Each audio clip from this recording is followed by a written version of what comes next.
We're good to go. We are opening our 10 o'clock Tuesday morning work sessions. And Gary, what is up? Thank you, Vice Chair Savas. Chair Smith is out of the office today, so Vice Chair Savas will be leading the meeting.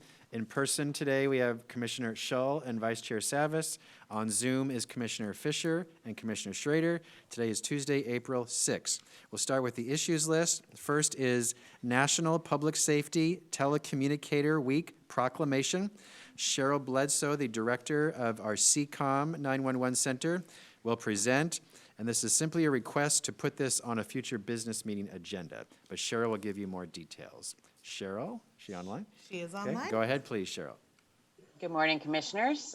This is our annual proclamation for National Telecommunicator Week, which was held in the third week, typically in April. And so we are hopeful that you will allow us to read a proclamation next Thursday to honor the work that our 911 dispatchers, call takers, and technicians and operators have been doing over the past year through the 3 crazy disasters we have gone through. And we appreciate your time and consideration of that. So that was short and sweet. So Commissioners, may we put this on your April 15th business meeting agenda for a presentation for this resolution? I see a thumbs up. Commissioners on Zoom? I see thumbs up. Okay, great. All right, Cheryl, thank you. That's it, Cheryl, very good. So, Thank you.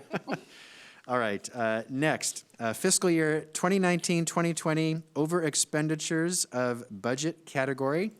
Elizabeth Comfort, the finance director, and Jody Comfort, if needed, our internal chief audit executive are present.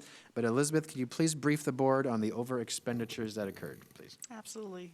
Thank you, Gary, and good morning, Vice Chair Savas and Commissioners. I'm Elizabeth Comfort, Finance Director with Clackamas County, and we just recently have submitted our fiscal year 19-20 audit. It's completed and submitted to the state as well as GFOA for our award. And during the audit time, we found one over budget expenditure or over our budget appropriation that was $77,000 approximately in behavioral health. So what this is not a finding. These two that I'm going to describe this morning, a finding really is about a serious issue concerning integrity of our financials and internal controls, which these are not. This was due to over appropriations. So in the Behavioral Health Services Division, we have special payments. And during the course of the year, we had additional grants that we submitted out, and so we exceeded that special payments line. We are looking to resolve these with our monthly financial reports. So during the fiscal year, we'll be able to monitor those expenditures, and then through a supplemental budget, we would correct that, increase the appropriation for that line.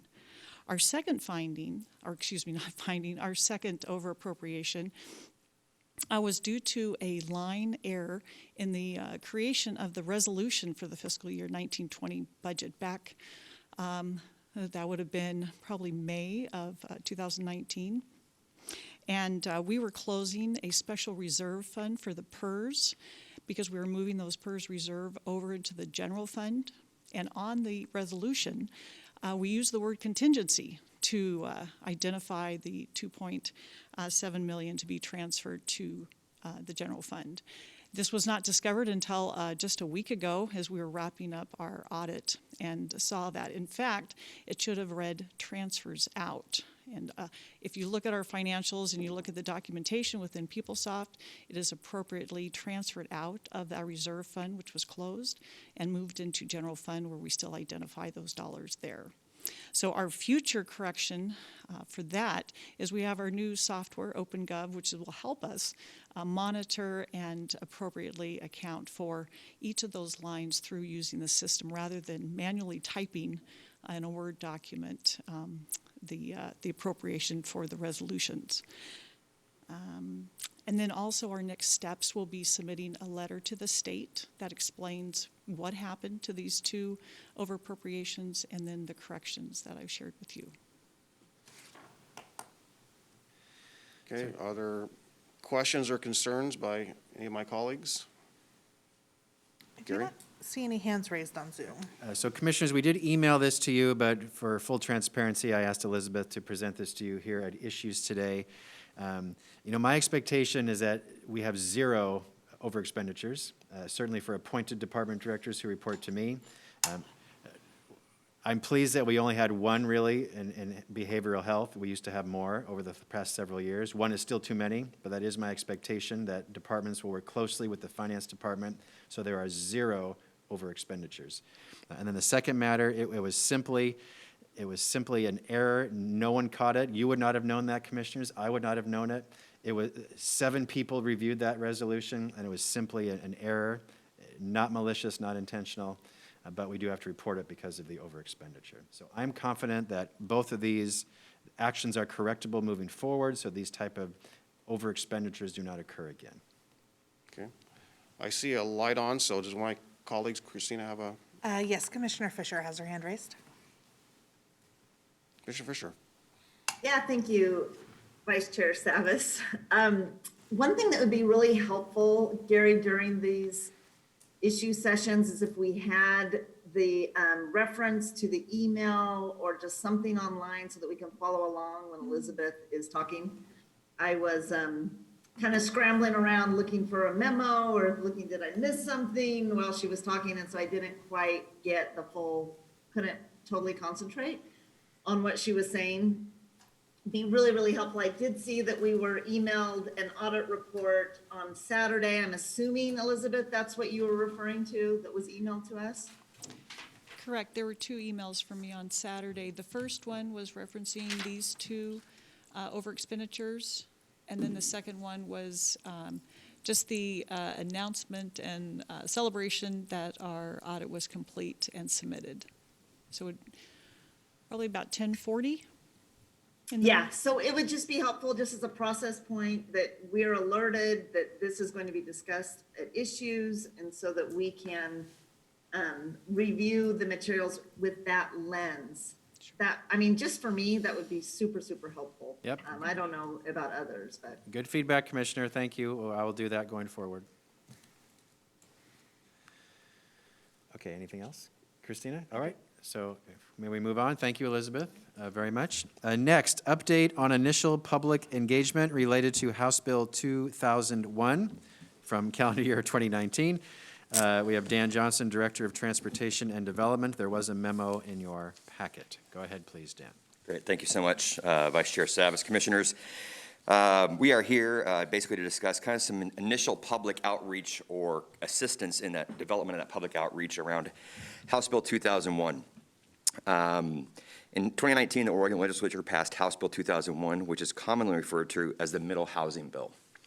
In accordance with HB 2001, Clackamas County has until June of 2022 to modify its zoning code to provide for middle housing. And this is all a part of our long-range planning and work program that you have approved and authorized and is underway. HB 2001 did include an allotment of funds for DLCD to provide a technical assistance grant to help jurisdictions with implementation. The county was awarded funds to engage consultants to develop and implement an equitable public engagement plan, including targeted outreach to communities of color and other communities that are typically underrepresented in the planning process. This is all part, this is part of an overall land use strategies project, which staff will be discussing with you on April 28th. However, the consultant must get to work sooner. So basically, we're taking this time because there's a deadline with that consultant in June to update you, to let you know that work is going to start beginning. So if you hear about it, don't hesitate to reach out to us. Essentially, the consultants have been hired, and that work will be kind of twofold, one of which is one consultant is going to help us prepare materials to better engage those groups that normally don't engage in our land use planning process. And secondly is kind of connections to some of those groups that are out in our community now.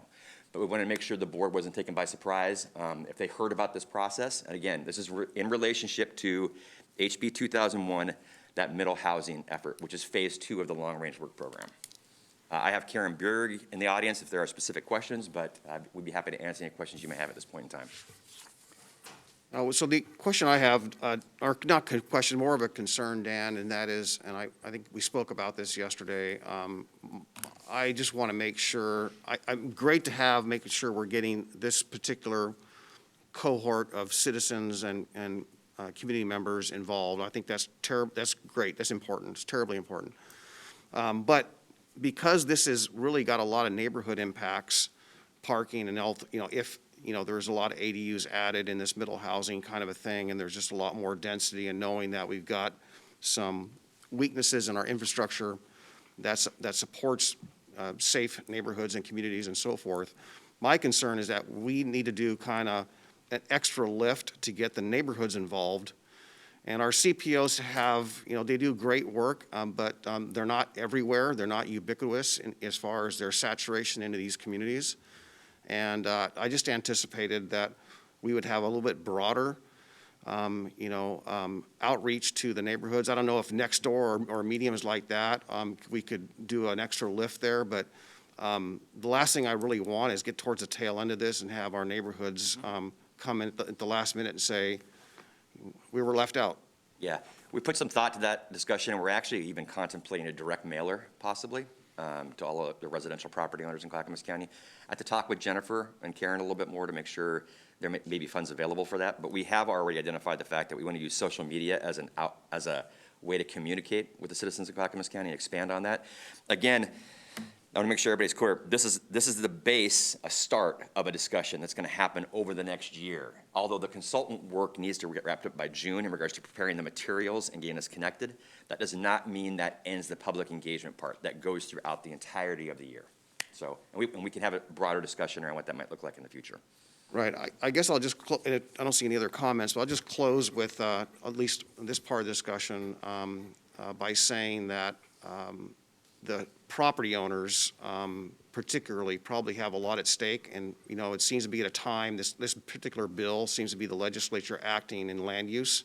And essentially, it is a zone change of sorts, really, absent a better description, that's going to perhaps impact communities and neighborhoods where they, absent this bill, they wouldn't be impacted in those ways. So parking is a huge issue already, and in some areas where there's no curbs, no sidewalks, I don't want to see kids, pedestrians, senior citizens, people walking their dog being forced out on the road because there's no safe passage any longer, because there's now more cars on the side of the road. So those are things that good, typical urban planning, the years past, that when these neighborhoods were developed, considered all that, and it was part of the calculation to make sure that we had, had safe passage. We had parking, we had safe neighborhoods. We will talk more. I mean, we had to have a discussion around what that engagement plan looks like from this point forward. But again, this is kind of the starting point of that discussion and the development of these materials, and especially targeted towards those communities that we normally don't engage with, which is an exciting opportunity for us. Okay, great. Any other comments? Okay, see none. Gary? All right, next is short-term rental resolution option. There was also a memo in your packet. Dan, go ahead, please. Thank you so much. So last week, staff presented some options on going forward with the short-term rental program. Just to summarize the memorandum that was presented to you, the Board of County Commissioners agreed with staff's recommendation to delay implementation of that program until July 1st, 2022. At that point in time, staff had informed you that we would be scheduling 2 business meetings, because if you remember, the resolution was adopted through 2 separate readings as normally done, that ordinance section of our code. We had proposed to basically do revisions to that to change that date at 2 separate readings. Subsequently, after we met, we were informed by County Council there is another option. Another option would be through basically just one board order adopted by the Board of County Commissioners could do this instead of doing the 2 separate business meetings as we had proposed to do previously. So we're here to get, I guess, hear your feelings, hear your thoughts. Do you want to maintain the current process or status or direction, which was to do 2 separate readings at a public hearing? Or 2, do you feel comfortable doing one board resolution to simply amend the date? All you're doing is amending the date associated with implementation. That's one of 2 questions I have for you.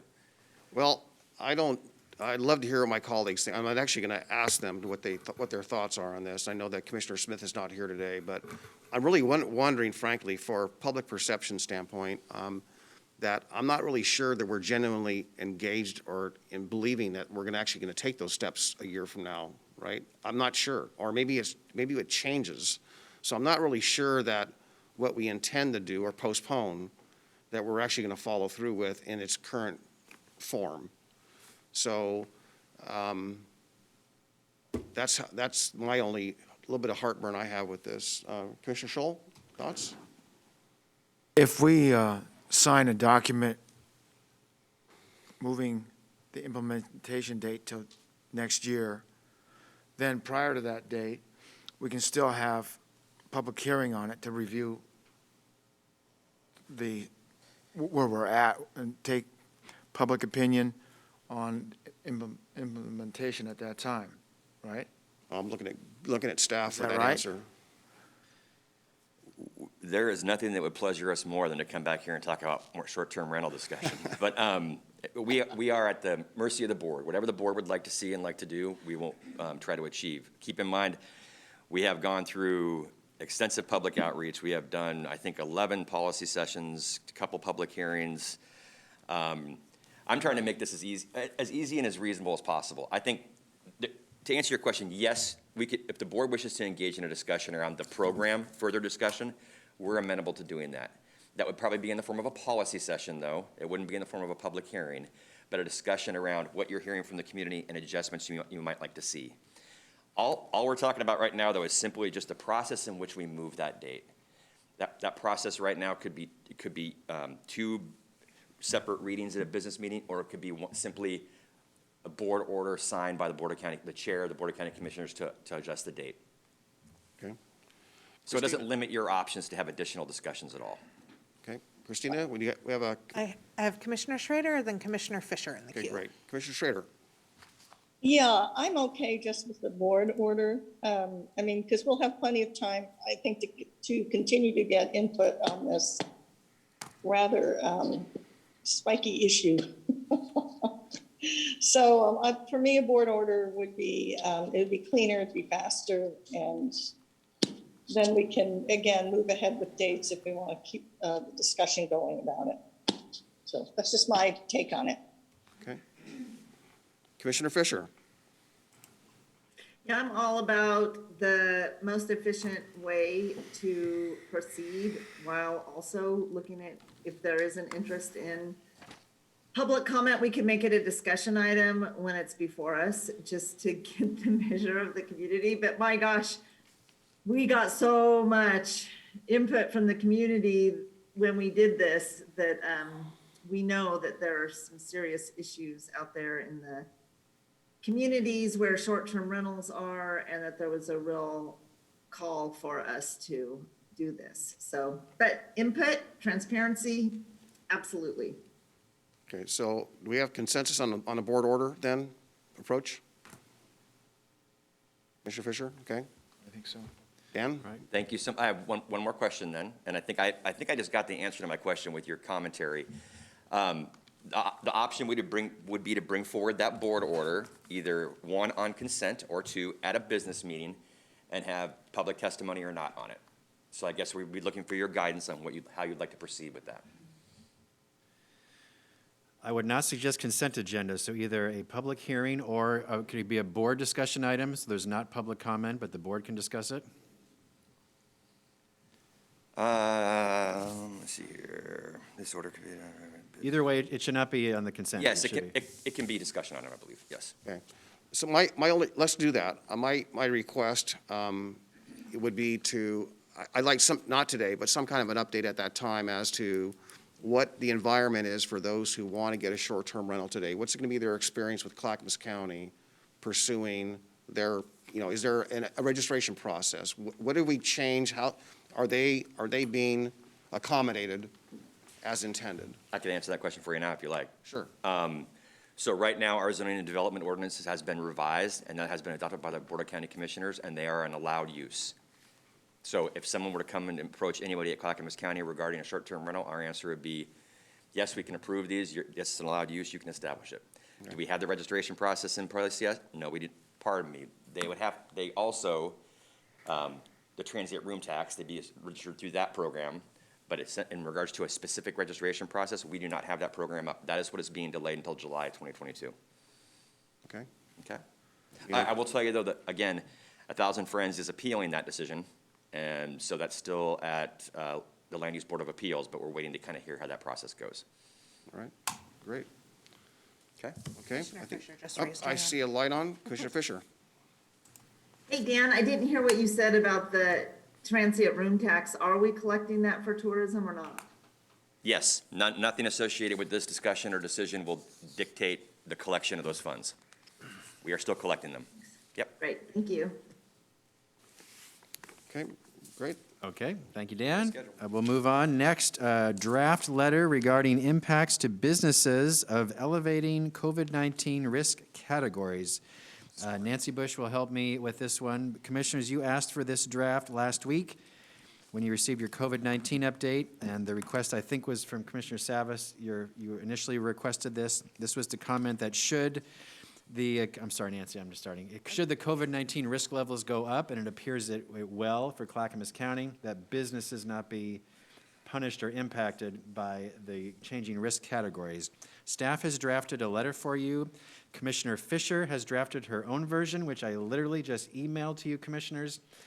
If any staff's listening, could you please bring in some printed copies for those in the room here in the hearing room, so you can consider that version as well. But I'd like to ask Nancy, she and her team worked on this draft, and we'll give you some input as well from our staff. So please go ahead, Absolutely. Nancy. Yes, good morning, Commissioners. So, yes, we put this letter together. It was PGA, Public Health, and myself that put the letter together. There are a couple things I do want to talk about on the letter as we move forward. There's a paragraph in here that talks about the hospital capacity has remained very stable, which is true. However, I had a conversation this morning with Philip Mason Joyner regarding that. We are starting to see an uptick in hospitals. So I just want to make you aware of that. And if we do go forward with the letter, we probably would want to take that out. The concern is that if you are, if I was to test positive for COVID now, it could be days or weeks before I'm hospitalized. So if we see a surge, we are going to see a surge later with our hospitals. The other thing I just want to point out too is that the conversation with Philip and Dr. President and others in public health, they don't support submitting a letter due to the increase in case counts and higher risk associated with indoor dining and entertainment establishments. But we just want to be transparent about that. Otherwise, we do have this letter, and I do have a copy of what Commissioner Fisher has put forward too. And I will say what Commissioner Fisher's putting forward is something that is more in line with what public health could support. So Nancy, could you help clarify, last we heard from Philip Mason Joyner was that the largest increase or the cohort is youth, school-age children up to 23, 4, 5 or so, and that's where the spike is being seen. It is in the younger groups, I think up to age 35. Okay, so, and as he kind of stated, it was related to either school activities or after-school activities and so forth. So I want to make it perfectly clear, my comments last week and my intent all along on this is not to close schools or suggest that schools close. I think, matter of fact, I said just the opposite, that frankly, we ought to be mindful that getting schools back open and so forth is a good thing. So I want to make sure that people clearly understand that. But my biggest point was that if the spike is in or because of this particular activity, which is, again, the governor's mandated that schools be open on the 29th of March, if that action led to that spike and those that are taking the precautions, businesses, employees, so forth, they should not suffer the consequences. So just want to put that out there, and I'm just going to maybe just give us all maybe just a couple minutes to look over Commissioner Fisher's version. So if want to be a little bit quiet for just a little bit, if you all don't mind. So. And Vice Chair, I just checked my email. I have not seen that yet. So can we try again? Or maybe it can be sent to my home email so I can stay on this device and look at it from another device. Commissioner Schrader, I can do that right now for you. Okay, thank you. Yeah.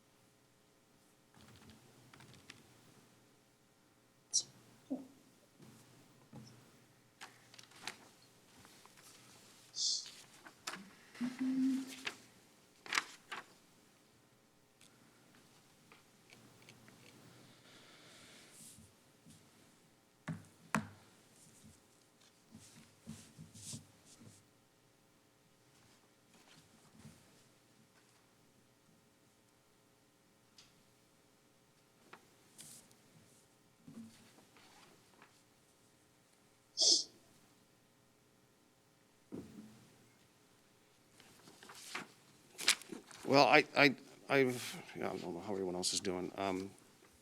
I went and read them both, frankly, and I think what's missing out of Commissioner Fisher's version here, which is a short one, is really just clarifying the distinction between the governor's action to open the schools and that cohort raising. So I just want to let everyone know, I had a little, on the original version that's in the packet, that's online, I had a little change, a recommendation. So it's 1, 2, 3, 4. The fifth paragraph down, where it starts out with however reopening and then closing that paragraph, I added the suggested line of afterwards, at the very end of this paragraph, penalizing businesses and children in this way seems illogical and unfair.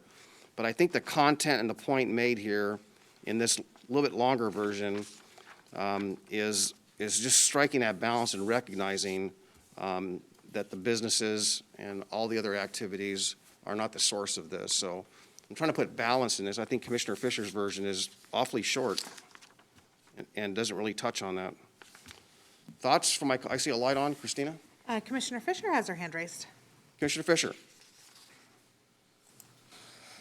Yeah, thank you, Paul. I have the wonderful honor of being the liaison for our Public Health Council. And so I heard a more updated version that we will also hear on Thursday again. And the concern that I have as a commission is us going against what we are the public health authority. And given what our public health, what Philip and Dr. Present will tell us, I think we have to be very mindful of that. And they absolutely told me they did not, as Nancy Bush said, do not support us sending the letter that was drafted. So after getting the input from the Public Health Council, hearing the feedback from our staff, I wanted to thread the needle and give our input. We are boots on the ground. We hear from our constituents. The governor needs to know what we are hearing as she is ever adapting and evolving. As we've seen, things are changing constantly. So just putting our word in there to say, hey, look, please consider this as part of your looking at how we're moving forward. And that would be, I understand, is more in line with what our public health could support. All right.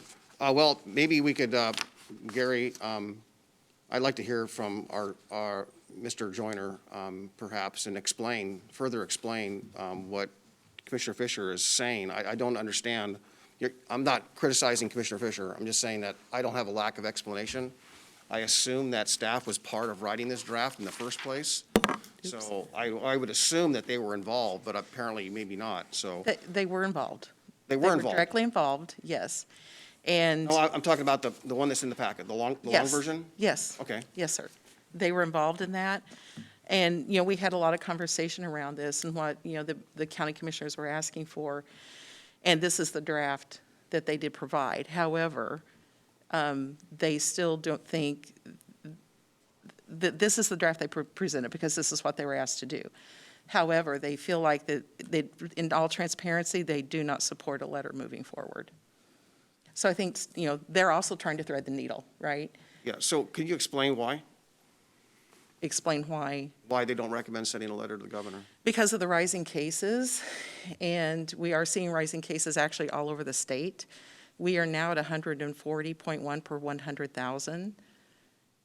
So it's due to the rising cases, the impact that may have on our hospitals as well as our communities. So I guess if my colleagues are okay with not sending a letter and the governor taking action of shutting down everything, we're okay with that? That's not a question for us. I'm just, Yeah. I'm really just, so Commissioner Schull, you have your hand up? Yes. Business cannot be asked to reduce the potential for profit any longer.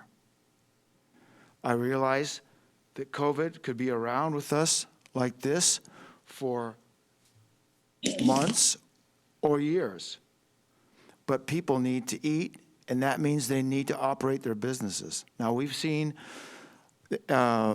populations and businesses go up recently, and as I recall, there was no problem with COVID increases after that.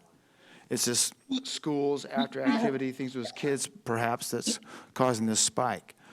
But I am adamant that we must protect the people in this county who make a living and put food on the table based on their business. And I will not participate in anything that's going to ask them to go back to a more restrictive level and further reduce their ability to sustain their business. The economic health of the county is as important as the medical health of this county.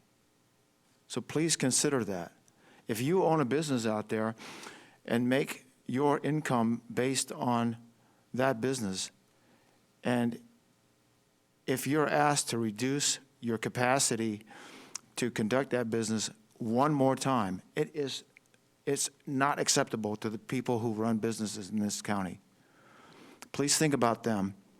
I'm concerned about our health as well, but I know that there's a very high possibility that we'll be dealing with COVID for the rest of our lives. And we cannot ask businesses to hobble their capacity to make a profit. Thank you. Okay, thank you. Commissioner Scholl, I see a light on. Commissioner Schrader has her hand up. Commissioner Schrader. You're on mute. I got muted and unmuted. Yeah, I really can't go to support anything that is against what our public health folks are telling us. I got to be honest with you. I'm putting my science hat, biology hat on, and that's just bad juju, guys. Wouldn't do that. As far as the business community goes, I will tell you that there has been no one who is as business friendly as I have been in this county. Actually identifying the primary sectors, starting an international trade conversation with Southeast Asia and China, doing that at NACO, visiting businesses, manufacturers, and working diligently to take away hurdles from them doing business, restaurants, whatever. But this is a pandemic. We have to continue with the vaccinations. We may have a surge. We don't really know that yet. I mean, it looks like there may be a surge, but I would be very, very cautious about, because you can't run a business if you're dead, just saying. So I'm pretty clear. Thanks.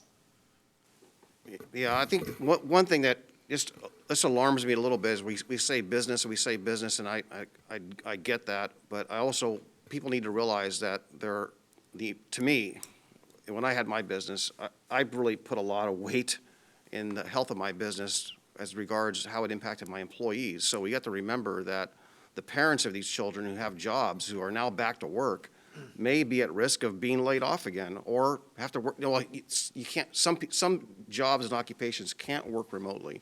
You can't frame houses, there's quite a few occupations that you need to be present, you need to be there. And that's what concerns me, obviously. So well, it doesn't sound like we've got support for a letter or even a version of a letter at this point. I still see a light on, Christina? I have Commissioner Fisher and Commissioner Schrader in the queue. Did I interrupt you, Commissioner Schrader? No, that's okay. Don't worry about it. Do you want me, can I just say something else though? Really, this isn't about pro-business or anti-business, really. I have somebody here at my house right now framing for me. People are working. People are out there. They are taking precautions. We wear a mask. We keep social distance. We can continue. It's just really going to be, it seems to me that the biggest ones that are impacted are retail and restaurants at this point. And I'm assuming that some of the money that we've been getting from the CARES Act and other opportunities from the federal government are actually going to be utilized. I know the businesses don't like that. I get it, because, you know, we all want to be on our own, let's be honest. We don't want government interfering with anything that we're doing. I mean, I get that loud and clear in this county. But I also think we're going to have the resources to make sure that folks stay afloat. And having worked in economic development before, there are all kinds of things we do to help expand businesses and tools. And if we have to have more tools at this point in time, if we have to shut down and use some of those dollars for it, I strongly suggest we do so. We don't want people out of business, but this is a dangerous pandemic. There are different variants out there. Some are more communicable and more deadly than others. And I'm not an expert in it, but I know enough to be dangerous. But again, I really worry about not listening to our public health folks. But we're not going to abandon our business community over my dead body, quite frankly. That's how I feel about it. I won't abandon them, but I want us to be safe. And I want us to get over this hump. And if we can prevent another surge, I think that's a good thing to do. Okay, thanks, guys, for letting me speak. I'll be quiet now. And then Commissioner Fisher has her hand up. Okay, Commissioner Fisher, if I interrupt you, Commissioner Schrader, I apologize. Hey, that's all right, Paul. So I'm pretty much in line with Commissioner Schrader, and Commissioner Schrader, I can't see you right now, but I really appreciate you giving us some of the history and the context of all of the efforts that you've participated in over the years as a commissioner in support of our business community, because quite frankly, as we have been learning about some of our interactions with trade, it has been really informative and very, very important work. So thank you for highlighting that for us.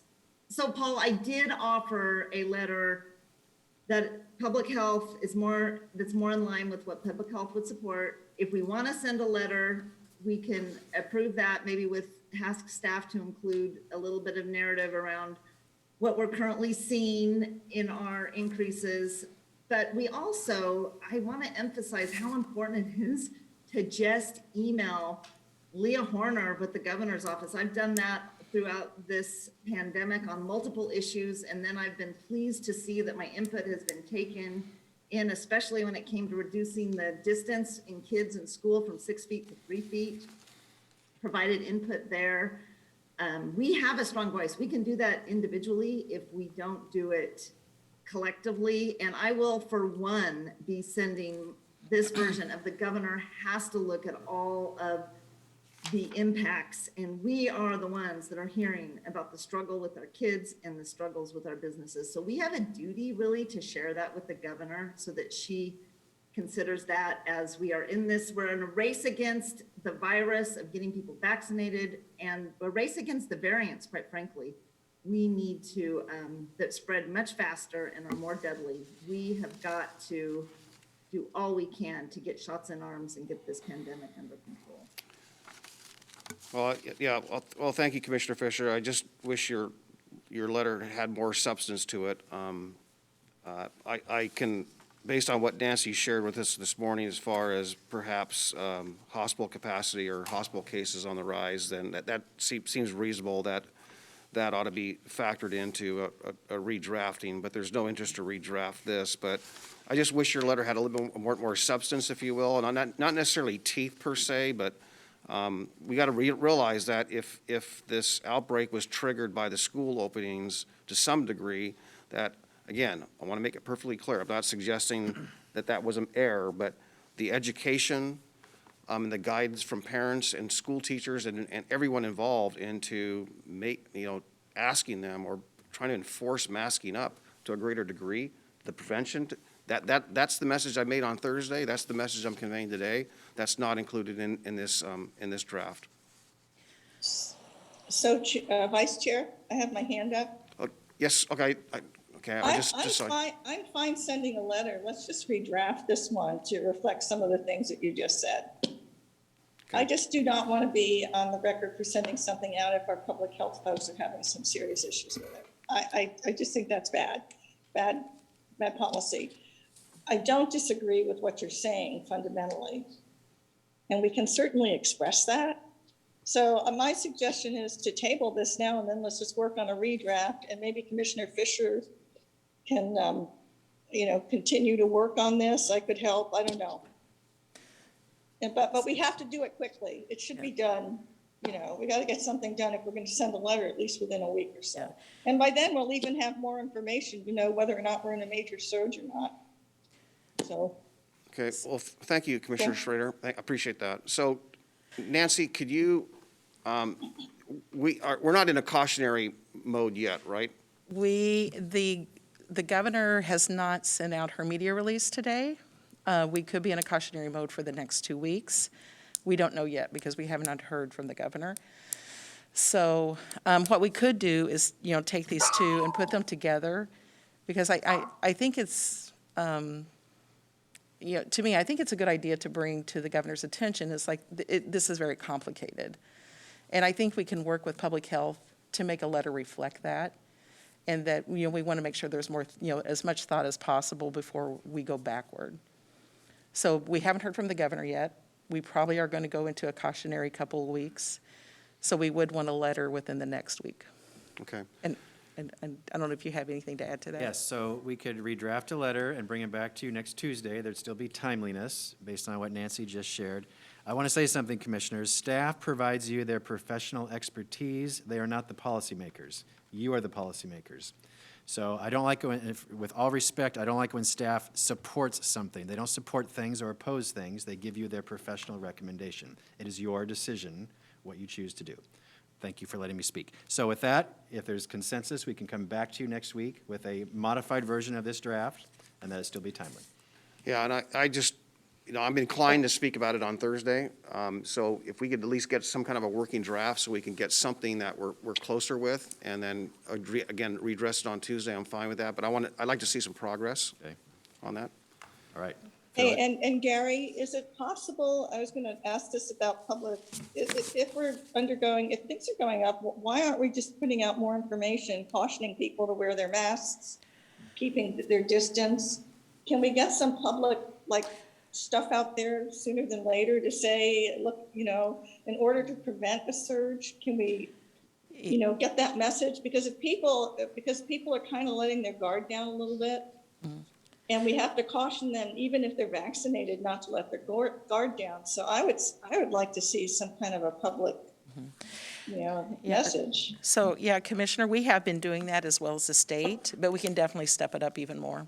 I would step it up. That might be one way to head off businesses closing, is just step it up and remind people to be cautious and use all their precautions and get their shots as soon as possible. I don't know. I'm trying to thread the needle myself here. Yep, we'll have staff do that. We will redraft this letter by this Thursday. Nancy, could you please take the lead with our team and then have it on issues for next Tuesday, but the board would like to see the draft Thursday, please. Absolutely. Okay. I see we have light on, so Commissioner Fisher wants to add something. And I just wanted to say one thing first, and that is that, apparently we might be the first county actually to go backwards. So I think we're in a unique position maybe to, Actually, there's a lot of counties ahead of us. Are there? Is that right? Yeah, there's Okay. counties ahead of us. We're not the first. We're the first in this. I will tell you, too, actually, Multnomah County is over 100 cases per 100,000, too. Okay. So we're not the only county in the Tri-County area looking at this. Well, that's a significant change in the last week or so, it sounds It like. is. It happened quickly. I appreciate that update, Nancy. Commissioner Fisher. Yeah, Paul, I appreciate your thoughts about more substance, but I do want to say that less is more when we're trying to communicate in a point. And sometimes our most important points get lost in all the narrative. And in this draft of a letter in particular, talking about, our feelings of feeling heartwarming or, it's not about us as policymakers. It's about the people in our community who are struggling. And that's what we need to communicate. To say, please, Governor, think about the child who isn't able to learn on online instruction. Think about the emotional distress that business owners have when they've had to shut their doors. We all have examples of businesses that have had to shut, that it's just so sad. I mean, it just breaks your heart. We can share those stories. She doesn't get those stories from other people like she can get them from us. We need to share it. But talking about how we feel, I just don't think it's relevant. And I would really encourage us to be concise in what we want to say. Yeah, well, I didn't draft this letter, so staff drafted the letter. I just had one line I added to the original draft, and that was penalizing businesses and children in this way seems illogical and unfair. But in light of the new information, I wouldn't necessarily change that opinion, but, your comments are recorded, I guess, and staff will work with that. Anything else? Great.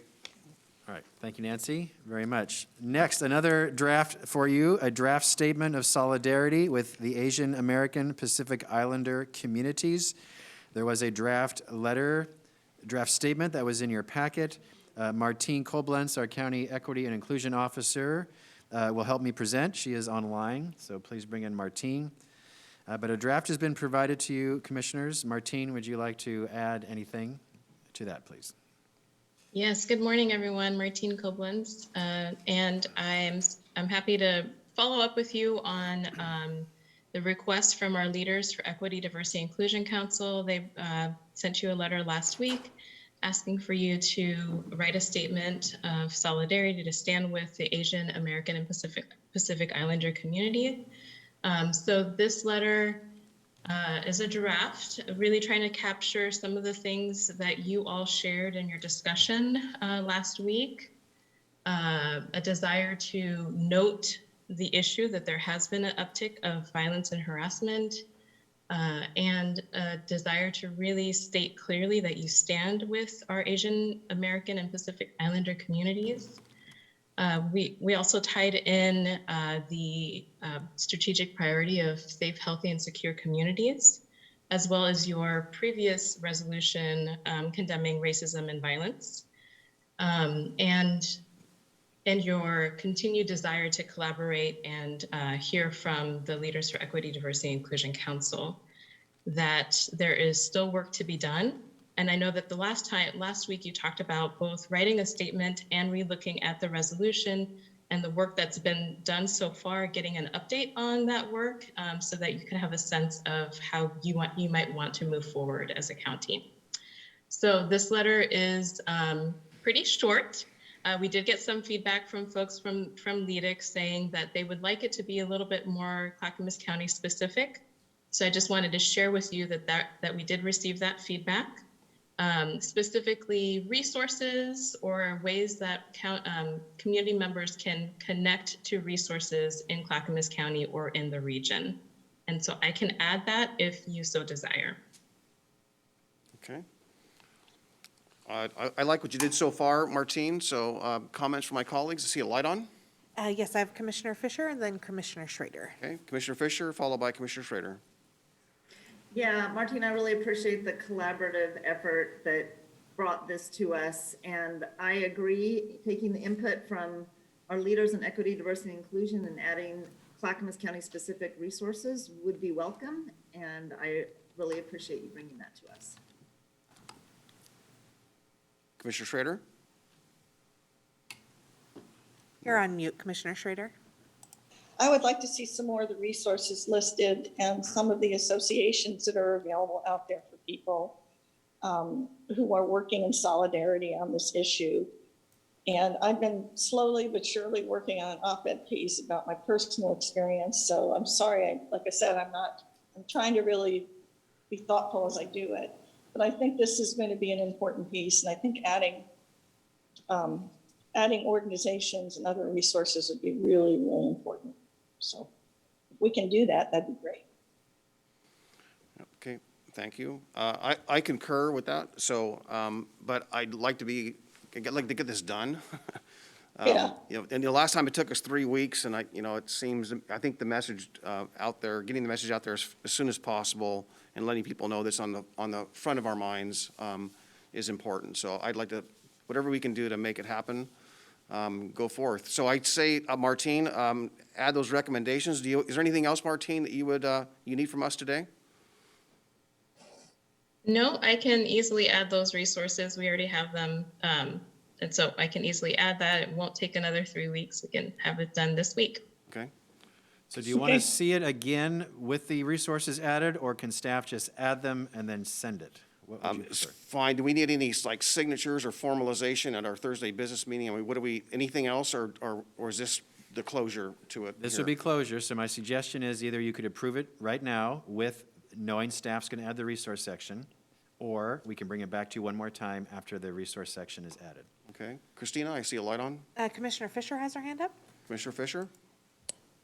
Yeah, we've been discussing my question. I think we should read this definitely at Thursday's business meeting, and I am perfectly fine having Martine add the resources. And then, Paul, are you comfortable as vice chair reading it at some point Oh, during the absolutely. meeting? Yeah, absolutely. I think Commissioner Schrader and I both have Asian family, so it'd be meaningful for us to be part of that.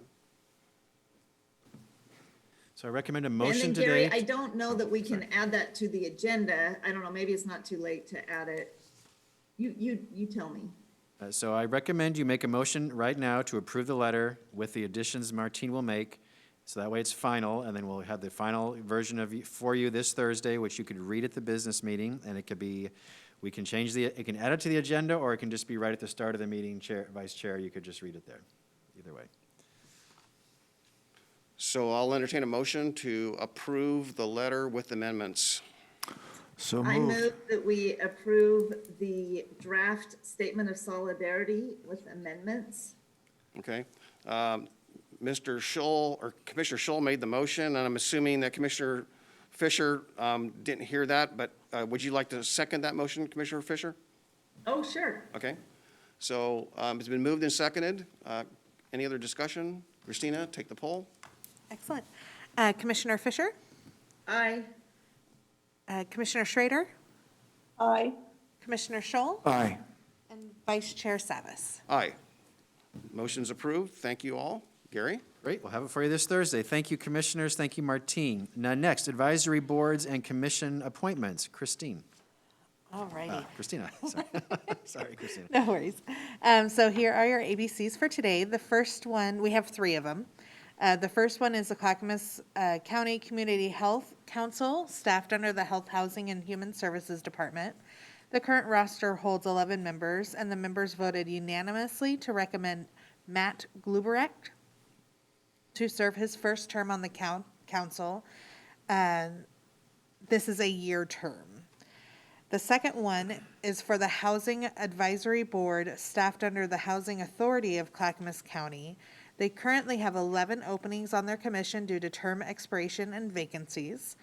They received 10 applications, and all 10 of those applications were recommended for appointment of 3-year terms. 5 applicants are new, and 5 applicants are currently on the board. They are as listed: Casey Bauman for 2nd term, Spencer Deinard for 2nd term, Sandra Grzewowsk for a 3rd term, Alyssa Mayer for a 2nd term, Paul Reynolds for a 2nd term, Michelle DeRosa for a 1st term, Brian Everest for a 1st term, Veronica Gentle for a 1st term, Theodore Hickey for a 1st term, and Daniel Snow for a 1st term. Now for the last one, it's a Public Health Authority or Advisory Council that is staffed by the Public Health Division. Currently, they have 16 openings on their council due to being established as a newly formed advisory council. 47 applications were received and 16 were recommended to be appointed. I will read those 16 names. They're all going to be for 1st term. Allison Myers, Christina Bottomer, Elizabeth Barth, Hannah Smith, Jill Thompson Hudson, Mike Foley, Althena Ender, Annie Laverde Weller, Celeste Roman, Heather Riggs, Kelly Straight, Leslie Delgado, Melanie Wagner, Mitchell Doig, Ryan Hassan, and Tabitha Jensen. All of these are for 3-year terms. And those are your ABCs for today. Great. Any comments or motion to approve the slate? I move to approve the slate. Second? Okay, been moved and seconded to approve the slate. Any other comments? Seeing none. Christina, please take the poll. Excellent. Commissioner Fisher? Aye. Commissioner Schrader? Aye. Commissioner Scholl? Aye. And Vice Chair Savis. Aye. Motion is approved. The slate is approved. Thank you so much. Gary? All right, next, a review of your business meeting agenda for this Thursday, April 8th, 2021. It is an evening business meeting that will start at 6 p.m. You will have wildfire update, COVID updates, reading of the Statement of Solidarity with Asian American and Pacific Islander communities, and a public hearing on the proposed Community Development 2021 Action Plan for Health, Housing, and Human Services. You have one consent agenda item so far, and public communication. That is the meeting for this Thursday. If you have any questions prior to Thursday, please let me know, and staff will answer those for you. Next, we are removing the project turnkey update at the request of Commissioner Fisher, and we'll bring that back at a later time. A quick reminder, Commissioners, you do have a town hall tomorrow night, Wednesday, at 5:30 p.m. on Zoom to discuss affordable housing and homelessness within Clackamas County. You do have your talking points that was emailed for you earlier today, including an update on the supportive housing local implementation plan. So all of that is in your packet in case you're asked any questions about that, and you will be briefed fully on that. I believe it's next week by staff. If I may, Vice Chair, I'd like to do the consent agenda request before we go to Commissioner Communications. Okay, Gary, if I may, just Yep. go back to the listening session posted for tomorrow night, I guess. Yeah, tomorrow night. My question is along the lines of the draft plan. It's 198 pages. I'm going to get it printed off today so I can make notes in it. So my question is, and maybe Commissioner Fisher can answer this, is this the same, well, it's obviously not the same exact plan, but is each of these plans unique for each of the counties involved? Question number one. Yes. Okay. It was developed by our local implementation group. And well, Paul, it's really long. It's, you have actually most likely read some of the attachments in the past. So the actual plan, I believe, Jill can correct me if I'm wrong, but it's about 27 pages, I believe. Yes, Jill Smith is online, the Director of the Housing Authority. Jill, could you answer that, please? Yes, Commissioner Fisher is correct. It's about 27 pages. It has many pages of appendix and documents that you can go as deep as you want attached to it. Every jurisdiction, 3 counties, all have their own plan. We were required to address specific key areas, so that is in common among the 3 plans, but they're all based upon our own community needs and our own community engagement findings. Okay. My other question is there any language in there or approach that deals with policies such as policy development such as displacement or and things of that nature? No, to be honest, this plan was in response to required elements that Metro imposed upon us that we had to address and answer in order for us to qualify for funding on July 1st.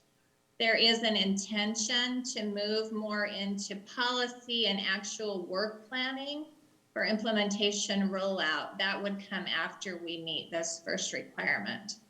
Okay, and probably the most one I'm most passionate about, is there anything that speaks to alcohol or drug treatment or mental health treatment for those in need?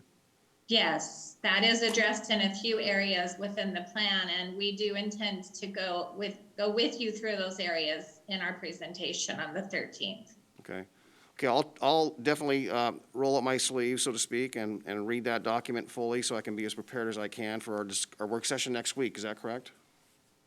Yes. Right, okay. I see a light on. Commissioner Fisher has her hand up. Commissioner Fisher. Yeah, thank you, Vice Chair Savis. Hey, I just wanted to add to what Jill said and take people back to when we approved the policy framework that here together presented to the board. That is where the elements originated that this, that Metro based its requirements on it. So these are not Metro requirements. This was a community-driven, community-led with folks from the community that were imposing this onto Metro, and Metro really didn't necessarily want to. They were all tied up with their, wanting their big transportation package, but the community was going to go and get signatures for this if Metro did not put it on the ballot. So while Metro is the governing body charged with this, it was community-led, community-driven. Okay. Thank you all. Thank you, Gary. Sorry for the interruption there, but No worries. May I offer the consent agenda request first? yes, you may. Next, all right, we'll start with Nancy Bush, because she's in the room. Thank you, Nancy. So this is a little lower on your agenda. It's for disaster management. Approval to apply for a state Homeland Security grant fiscal year 21 funding. Application guarantees $139,712.12 and competitive grants of up to $652,807.88. No general funds involved. Go ahead, please, Nancy. Yeah, thank you, Gary. So yeah, this is one of our more complicated grants. It is SHSP, which is State Homeland Security. And how it works, it comes to the county. The county has to do the application for all of the jurisdictions in the county. So for example, if, I don't know, the city of Lake Oswego gets a grant that is approved, they will actually enter into an agreement directly, and it does not hit our budget at all. So some of this will hit our budget if it's approved, and it's around the $160,000. Other than that, it would be sent out to the other jurisdictions. But we're required to send it in as the county. Okay. So seeking approval to put this on a upcoming consent agenda. Head nods or thumbs up? Okay. See thumbs up. All right, very good. Thank you, Nancy. We'll go back to the start of the list, Public and Government Affairs, approval of a board order for transfer of control of the parent company of Wave Division 7, LLC, Radiate Holdings LP, franchises in Sandy and Canby, Malala. No general funds are involved. I assume this is for our cable franchise agreements, but who will be presenting? Is it Sue or Kelly? I do not know. I just brought Jeff Munz in. Oh, no, it needs to be Public and Government Affairs. So we'll hold on that and come back to them. We'll go to Transportation and Development next. We are removing items 1 and 2 that's on your list, Commissioners. They are not ready yet, so we'll come back to you at a different time. So I'm on number 3, approval of a contract with the Oregon Department of Transportation, Transportation Safety Division for the purposes of ODOT TSD, Safe Communities Grant Renewal, contract maximum of $54,550, and a grant match requirement is 40% and will be met with staff time. No general funds involved. Dan, I assume? Yep. Please go ahead. Thank you so much. Thank you, Gary. That's a mouthful. To break that down, essentially, we're looking for a grant to support some educational outreach, which centers around basically the Transportation Safety Action Plan the Board of County Commissioners adopted back on March of 2019. This specific ask will support the build out of a comprehensive marketing and outreach campaign materials with a particular focus on addressing text phone usage by young adults. As Gary stated earlier, contract maximum is $54,550. Grant requirement is 40%, which will be met with staff time and which is budgeted within our current budget approved by the Board of County Commissioners. No general funds are allowed or are associated with this ask. I'd be happy to answer any questions you might have. All right, Seeing none? questions? Good to put on the agenda? Thumbs up? Okay. Christina? I see thumbs All right, up. very good. Thank you, Dan. I'll go back to Public and Government Affairs now. We have Kelly here from Public and Government Affairs. Approval of a board order for transfer control of the parent company of Wave Division 7, LLC, Radiate Holdings LP franchises in Sandy and Canby, Malala. No general funds involved. So Kelly, please come to the table and give a quick update on what this is about. Thank you, Gary. Good morning, Commissioners. Vice Chair Savas, this is, it's the parent company of Wave Broadband. We have a franchise agreement with Wave Broadband, and they have sold out to Stone Peak, And so it's a process that we have to go through. The forms have been filed with the FCC. There is no change in our franchise agreement. Subscribers will not be affected by this change. This has happened with Wave before. Several years ago, they sold out to Radiate. Now Radiate has sold out to Stone Peak. Happy to answer any questions. Sounds straightforward to me. May we put on the agenda? Thumbs up? I see thumbs up. Okay, very good. Thank you, Kelly. All right, next, Housing Authority of Clackamas County. We are removing item 1, which is not ready to go forward yet. So item 2, approval to execute amendment to the contract between Housing Authority of Clackamas County and Do Good Multnomah for case management of homeless individuals and families participating in the Metro 300 program. Total contract value increasing by $75,000. Funding is through the Health Share of Oregon. No general funds involved. Rod, go ahead, please.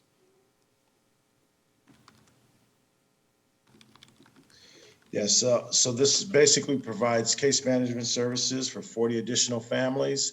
And as Gary has stated, there's no county general funds involved. Do Good Multnomah has been doing a great job with the 67 families they've already served. And these additional funds helps them to serve more people. So basically this would be over. This contract would end July 1st, 2021. And Rod, how many individuals was that increased to? 67 individuals and families. 67, okay, great. Yes. Thank you. Okay, thumbs up to put on consent agenda? I see thumbs up. Very good, thank you. Finally, the Juvenile Department, approval of an intergovernmental agreement with Portland State University for Reclaiming Futures license. There is a $180,000 license cost, with $140,000 coming from the County Juvenile Department, which is budgeted, and $40,000 for a one-time external grant match to be paid with grant funds to Portland State University. I do not know if general funds are involved, so I'll need staff to answer that when they answer this. So is it Christina who's presenting? Christina, go ahead, please. Good morning, commissioners, and I am Christina McMahon, the Juvenile Department Director. And yes, this does involve county general funds. We had actually budgeted money to begin this work with Reclaiming Futures in our budget, but due to COVID-19 impacts, we were not able to begin that work. And also, we have had a big change in circumstances with the passage of Measure 110 and the decriminalization of several illegal and more what many people feel are more serious drugs, and the concern over the impacts to young people in our community about how we're going to respond and comply with the new laws. So we've been in conversations with Reclaiming Futures. We have an opportunity to work with them as a pilot demonstration site to be able to respond and develop a response that's customized around our community's needs in Clackamas County. And we also know that we have some significant issues with substance abuse and oftentimes co-occurring behavioral health issues that need to be addressed. It is one of the most significant risk factors that we have for young people who come to our department or for young people that are at risk of coming to our department. So we had an opportunity to partner with Reclaiming Futures.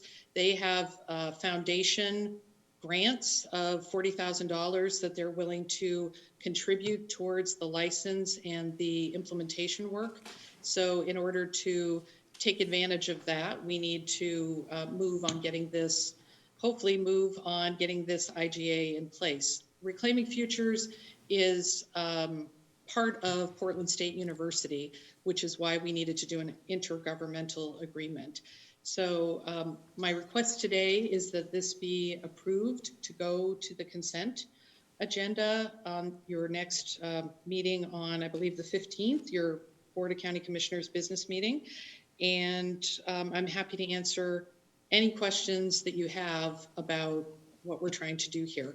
But before I move to that, I just want to say one of the attractive pieces of Reclaiming Futures is they're very focused on reducing racial and ethnic disparities and family engagement and community engagement. So those are values in Clackamas County that our partners that are youth serving have expressed deep commitment to, and we feel this is a great opportunity Also want to mention, we have been working and in communication with several other county agencies and also other stakeholders and partners. And we will be doing a launch to get this moving, hopefully in mid-May, if this is approved.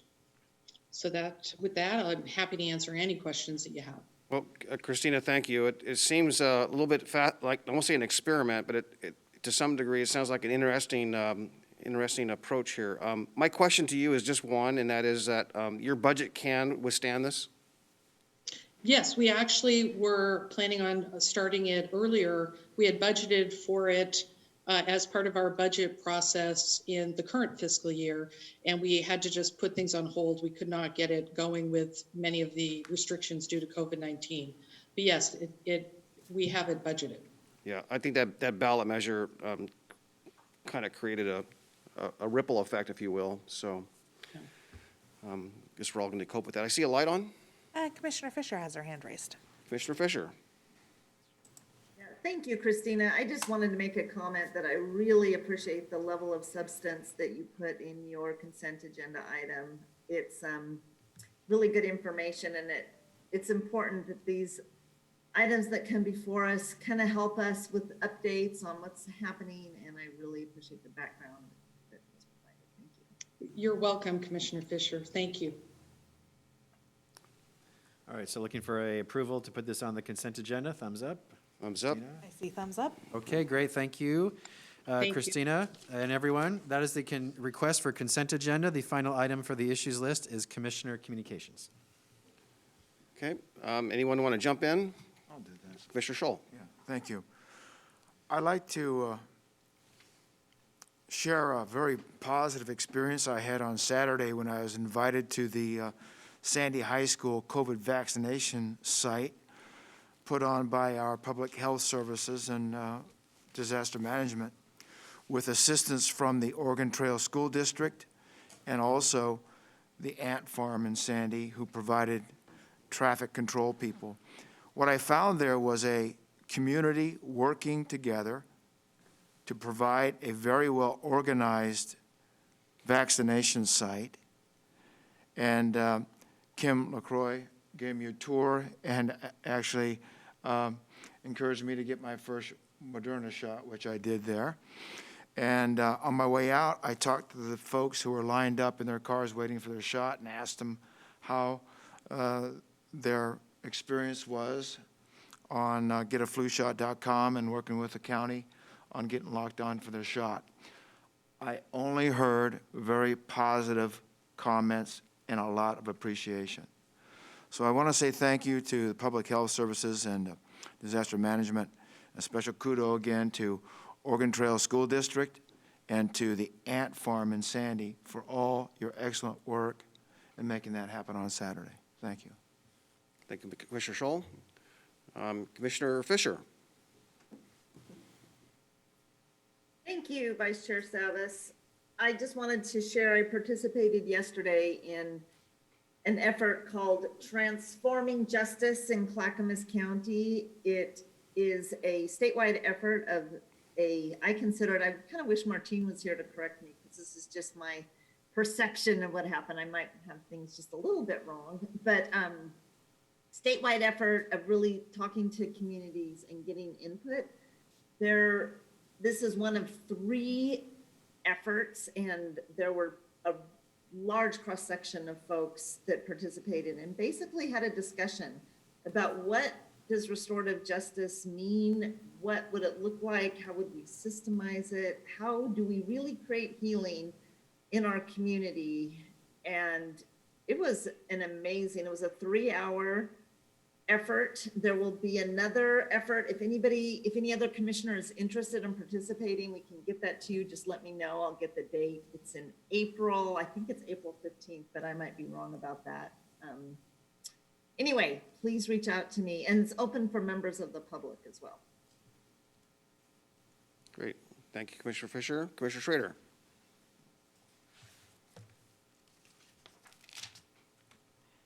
Commissioner Schrader, you're on mute. Unmute myself. Okay. Yeah, it was a busy week. I actually attended this past Monday the North Clackamas Chamber's Public Policy team. They had their meeting. We heard from Metro on two fronts, and that was their move to relocate the recycling center that is currently in Oregon City. Evidently, they are looking at some of our land, evidently off of Jennifer Road.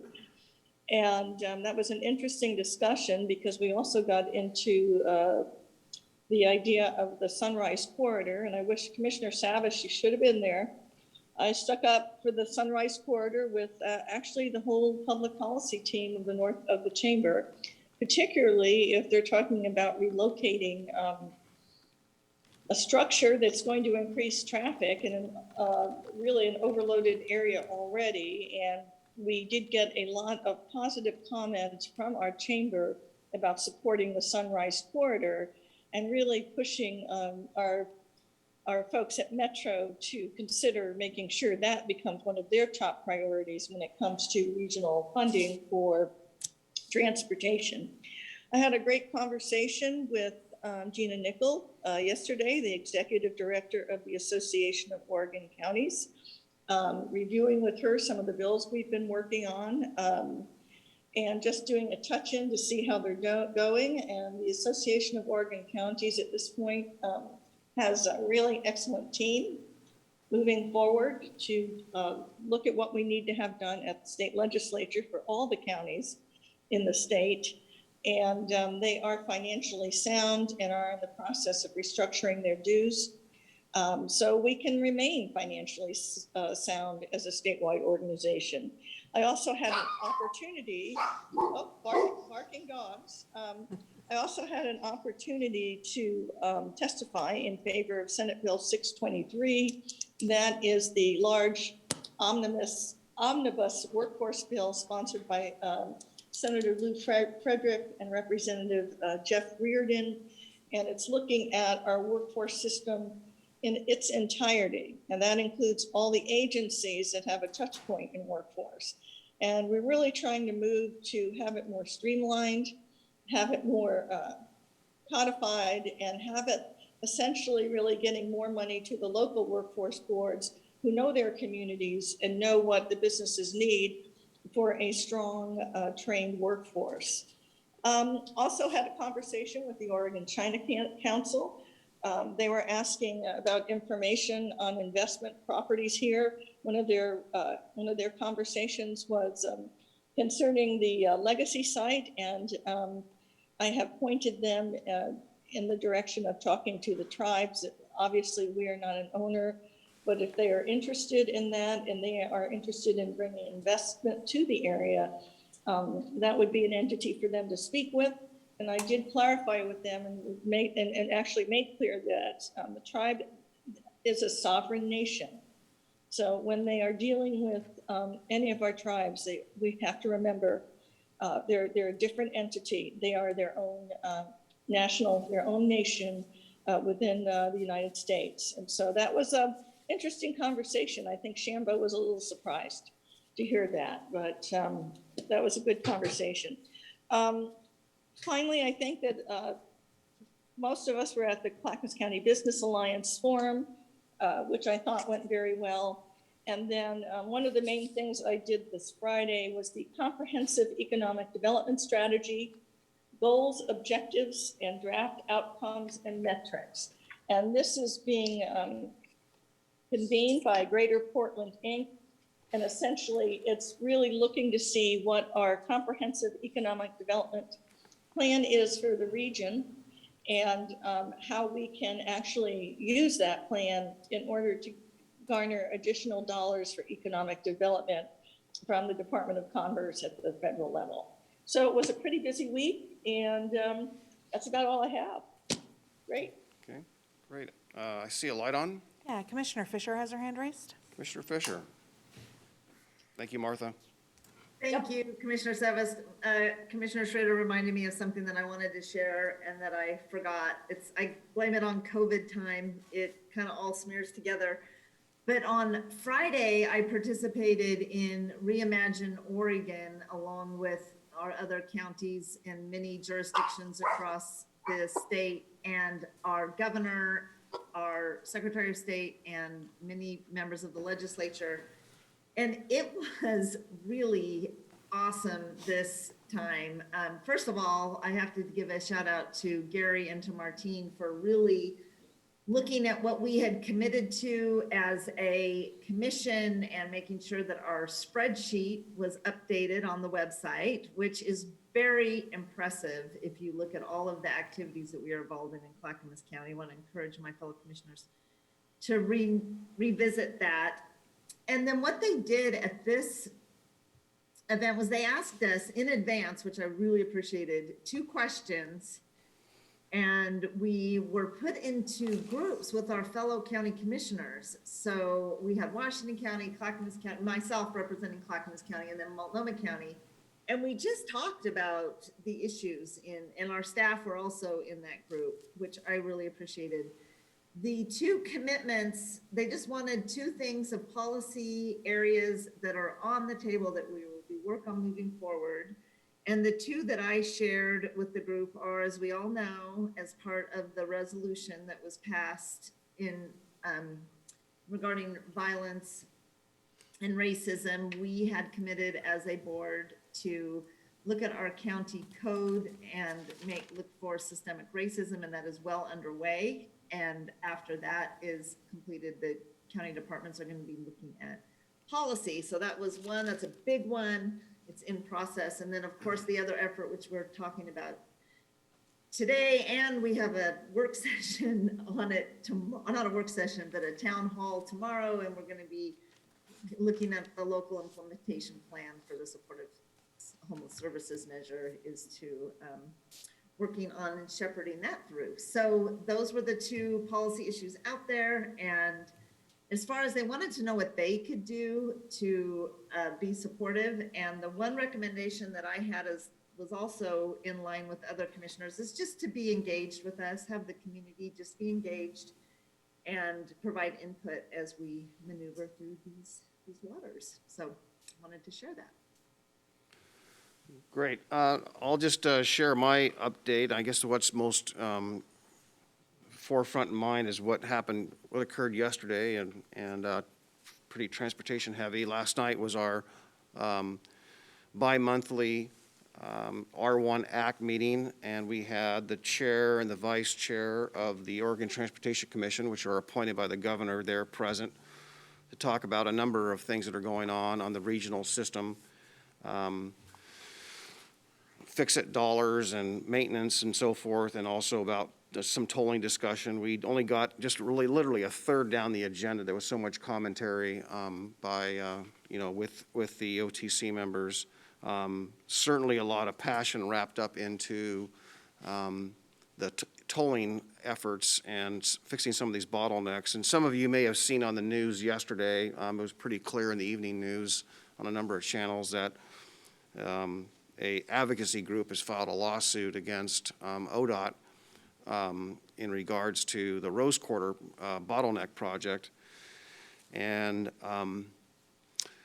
I basically claiming or saying that it's going to impact the air quality of the school nearby, that's nearby the Rose Quarter. And prior to that, during the meeting, the mayor of Hillsborough, Mayor Callaway, they and the city of Hillsborough embarked on a study of Highway 26 that looked at the local emissions caused by congestion and actually did an analysis on it. And I think, I wasn't sure if it was preliminary findings or final findings. I'm interested in the study, but what they found was that congestion does cause more pollution into local neighborhoods because of the heat and the cars idling and so forth. And, my commentary after that is that, my 30-plus years of doing air quality work, emissions testing, laboratory testing, and so forth, and tailpipe emissions and exhaust chemistry, that's consistent with my findings. But I think it's kind of fascinating because I think, unfortunately, some people are misled to believe that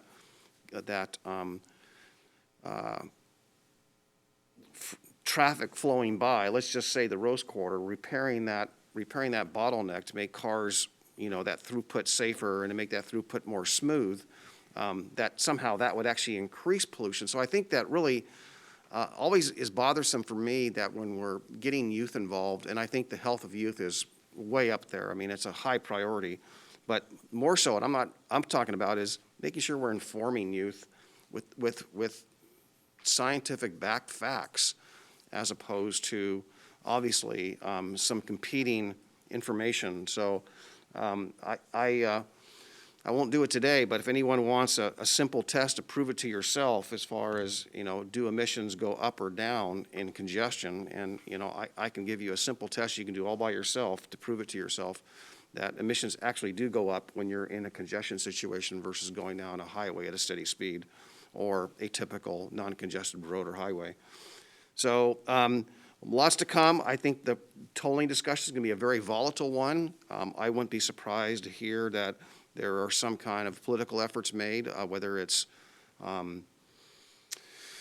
a ballot initiative or whatever it may be, whether it's, and I'm assuming statewide, but not necessarily, I don't know, but certainly local jurisdictions like Clackamas County and our local cities don't have any say so much in this matter at all. So it's not a decision we make, it's a decision the legislature makes, and the OTC follows the directions of the legislature and the governor as to what they do and they implement. So I've always been friendly with ODOT in the sense that they really do a lot of great work, but we had to remember they don't do that all by themselves. They are directed by the legislature when it comes to this tolling effort. So that's all I have for today. Gary, is there anything else? That is all for this morning. The next session is at 1:30 p.m. this afternoon. Okay, well, it looks like we're right on top of the 11:30 hour, so well done. Thank you, Gary. Thank you, Christina, for being my eyes there and informing me when my colleagues got their hands up. So with that, we'll see you all at 1:30. Thank you.